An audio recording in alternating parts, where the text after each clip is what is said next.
ओम नमः शिवाय। मैं ज्योतिषाचार्य रुद्र प्रसन्न महापात्रा भुवनेश्वर उड़ीसा से बोल रहा हूँ। जिससे आप लोगों को पता होगा, मेरा किताब रुद्राक्ष ज्योतिष मोतीलाल बनारसी दास पब्लिकेशंस के माध्यम से पब्लिश हो चुका है, जिसमें मेरा रिसर्च पेपर रुद्राक्ष के बारे में लिखा हुआ है। इसीलिए मैं रुद्राक्ष के ऊपर वीडियो कर रहा हूँ। चलिए, सूर्य के रुद्राक्ष जो था मैं बता दिया हूँ। आज मैं बताने वाला हूँ चंद्रमा के लिए रुद्राक्ष। चंद्रमा के लिए रुद्राक्ष, दो रुद्राक्ष हम ले सकते हैं। एक है आपका दो मुखी और एक हो गया आपका गौरी शंकर। देखिए, यहाँ पे एक त्रिजुति रुद्राक्ष का डुप्लीकेट है। त्रिजुति है लेकिन डुप्लीकेट है। तीनों रुद्राक्ष जॉइंट है सर, लेकिन ये आपका जो है ये दो मुखी रुद्राक्ष बोलते हैं। इसको बोलते हैं हरिद्वार का दो मुखी है। सो ये जो दो मुखी है, ये दो मुखी आपका रुद्राक्ष जो है, ये रुद्राक्ष नहीं है। हाँ, जैसे पहले भी मैं बता चुका था और एक बार भी अगर हो सके तो बता दे रहा हूँ। एक मुखी रुद्राक्ष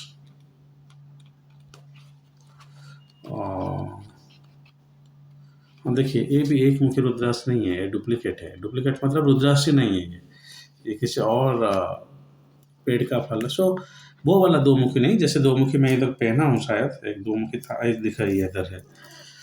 ये देखिए, नेपाल का दो मुखी है।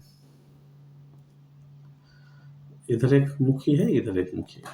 सो ये रुद्राक्ष बहुत कॉस्टली आता है। नेपाल का दो मुखी जो है वो आपको आ जाएगा शायद 15,000 के ऊपर आ जाएगा, लेकिन ये ओरिजिनल है। आप इंडोनेशिया के दो मुखी भी शायद ले सकते हैं, ऐसे कोई प्रॉब्लम नहीं।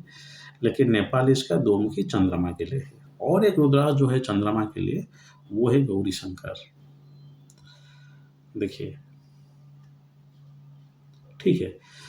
सो गौरी शंकर भी चंद्रमा के लिए दिया जाता है।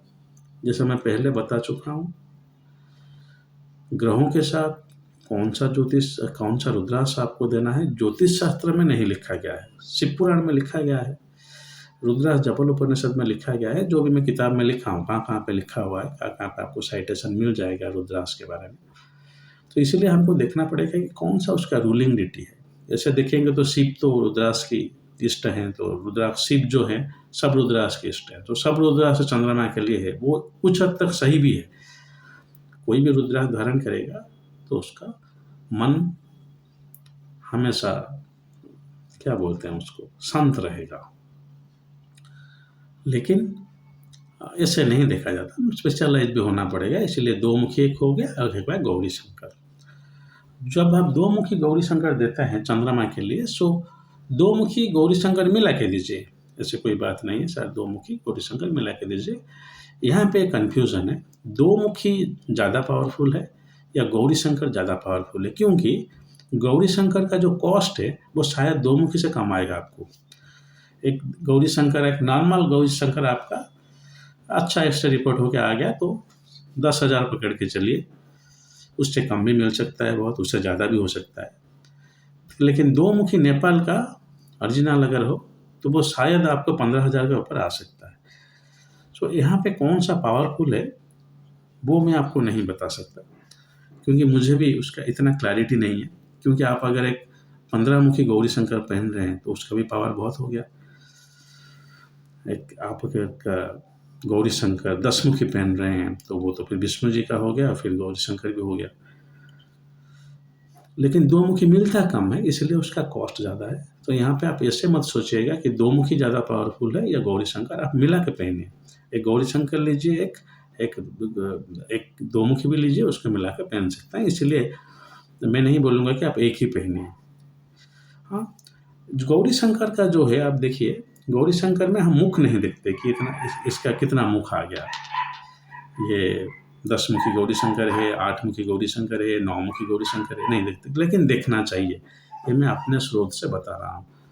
अगर आप किसी लेडीज को दे रहे हैं तो आप 9 मुखी गौरी शंकर देंगे तो थोड़ा अच्छा रहेगा, क्योंकि ये नवमातृका से एसोसिएटेड है। वो उसका एनर्जी फेमिनाइन हो जाएगा।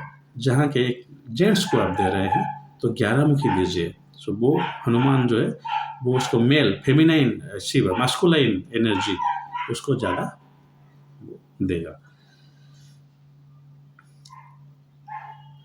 तो यहाँ पे आप ऐसे मत सोचिएगा कि गौरी शंकर किसी भी गौरी शंकर पहला नहीं। आप थोड़ा चार्ट देख लीजिएगा, देखिएगा सप्तम भाव में कोई मेलेफिक बैठा है, जैसे मंगल हो गया तो 11 मुखी दीजिए, 12 मुखी गौरी शंकर। आपका सूर्य हो गया तो 12 मुखी गौरी शंकर दे सकते हैं। तो इस तरह से उसका जो नेगेटिव इफेक्ट है थोड़ा बहुत नॉलिफाई हो सकता है, क्योंकि ये जो रुद्राक्ष है वो उन देवताओं का आशीष आपके ऊपर लाएगा, तो उनका जो थोड़ा क्रूर इफेक्ट है तो कम सकता है। लेकिन मैं पहले से ही बोलता हूँ, अभी भी बोल रहा हूँ कि आपका जातक में जो है वो आपके कर्म को दर्शाता है। अगर आपके सप्तम भाव में सूर्य हैं तो ये हमेशा अच्छा रहेगा कि आप शादी के बाद अपने ससुर को अच्छा बिहेव कीजिए, जिसके भी चार्ट में है, लेडीज और जेंट्स, वो आपका नलिफाई हो जाएगा धीरे धीरे आपके कर्म के तहत। लेकिन फिर भी जातक देख ही रहे हैं तो इस तरह से आप दे सकते हैं। अगर केतु बैठा है, क्योंकि केतु हो गया, सूर्य हो गया, मंगल हो गया, ये मैरिज का डिसमेंटलमेंट और मैरिज टूटने का थोड़ा बहुत संकेत देते हैं। तो इसीलिए उनको नलिफाई करने के लिए अगर केतु है तो 8 मुखी गौरी शंकर दीजिए। सो इस तरह आप दे सकते हैं। चंद्रमा के लिए ये जो रुद्राक्ष है तो कैसे देंगे? अगर चंद्रमा त्रिकोण का और केंद्र का अधिपति है तो उसका दशा चल रहा है, और सप्तम भाव का अधिपति अगर चंद्रमा हो रहा है, जैसे हो गया आपका मकर लग्न के लिए, तो वहाँ पे आप दे सकते हैं। एक चीज़ मैं बता दूं, जैसे जेमस्टोन या रत्न अगर किसी प्लानेट किसी खराब भाव में बैठा हो, जैसे दुस्तान हो गया 6, 8, 12, वैसे मेरे हिसाब से तो कोई भाव खराब नहीं है, लेकिन नॉर्मली जो मटेरियलिस्टिक वर्ल्ड में रहते हैं ये वो 3 को खराब मानते हैं। अगर चलेगा तो रत्न नहीं पहन सकता, लेकिन उस वहाँ पे आप रुद्राक्ष पहन सकते हैं। इसका ये मतलब नहीं कि उसका ग्रह का आपको अच्छा फल मिल जाएगा, नहीं। रत्न आप नहीं पहन सकते, अगर रुद्राक्ष पहनते हैं तो थोड़ा मॉडरेट रिजल्ट आएगा आपके पास। रत्न पहनेंगे तो थोड़ा उसका जो नेगेटिव इफेक्ट आ सकता है। ये सब ऑल प्रैक्टिकल एस्ट्रोलॉजी है। सो दो मुखी जो हरिद्वार वाला है उसे मत पहनिएगा, वो 20 रुपये में मिल जाएगा आपको। सारे माला पहना हूँ, 2 मुखी का कुछ हो नहीं रहा है। 2 मुखी हरिद्वार, 1 मुखी हरिद्वार, वो रुद्राक्ष है ही नहीं। मैं बोलता हूँ आपको, वो रुद्राक्ष नहीं है। रुद्राक्ष का जो प्राइमरी डेफिनेशन है वो है कि रुद्राक्ष राउंड या ओवल होना चाहिए। ऐसे राउंड हो सकता है, ओवल हो सकता है, ऐसे। ये इस तरह काजू दाना ये हो गया आपका एक, ये ओवल भी है लेकिन ये डिफरेंट टाइप के रुद्राक्ष है। सो ये रुद्राक्ष आप अवॉइड करेंगे। नेपालीज वैरायटी या इंडोनेशियन वैरायटी पहन सकते हैं, मिलाकर पहनिएगा 2 मुखी या गौरी शंकर।